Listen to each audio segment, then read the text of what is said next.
মাছগুলো প্রায় ভাজা হয়ে এসছে, তো আমি মাছগুলো এবার তুলে নেব। মাছের তরকারিও কমপ্লিট। নমস্কার বন্ধুরা, আমি সুপ্রিয়া ডেলি ব্লগে সবাইকে স্বাগত। আমরা ডায়মন্ড হারবার গেছিলাম, ওখান থেকে ইলিশ মাছ কিনে নিয়ে এসেছি। তো ওখানে ইলিশগুলো বেশ ভালোই ছিল। তো বাড়ি আনার পরে মা ইলিশগুলো কেটে দিচ্ছিলো, আমি তো কাটতে পারি না, মায়ের কাছের থেকে কেটে নিয়ে যাচ্ছিলাম।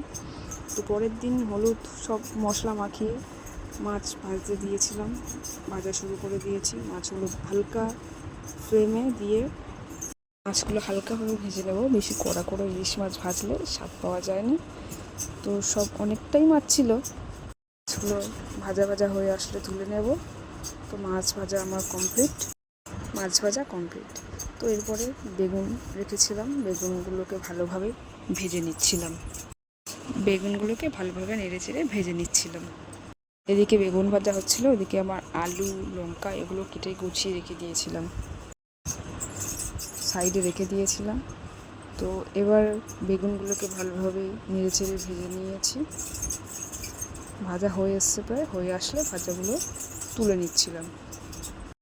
ভাজা হয়ে আসলে এবারে ছিল আলুগুলো ভেজে নিচ্ছিলাম। ভাজার সময় একটু হলুদ দিয়েছিলাম, হলুদ গুঁড়ো দিলে যাতে আলুটাতে কালার আসে। তো আমার এদিকে আলু ভাজা ভাজা হয়ে আসছে, আলুগুলো ভাজা হয়ে গেলে তুলে নিচ্ছিলাম। তো আলু ভাজার পরে রেখে দিলাম। তো মাঝখানের দিকে স্কিপ করে গেছে, কারণ আমি একাই ফোনটা ধরি, একাই সব কিছু করতে হয়।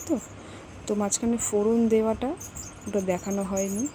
ফোড়ন দিয়ে মশলা বলতে ফোড়ন কাঁচা লঙ্কা দিয়েই তরকারিটা।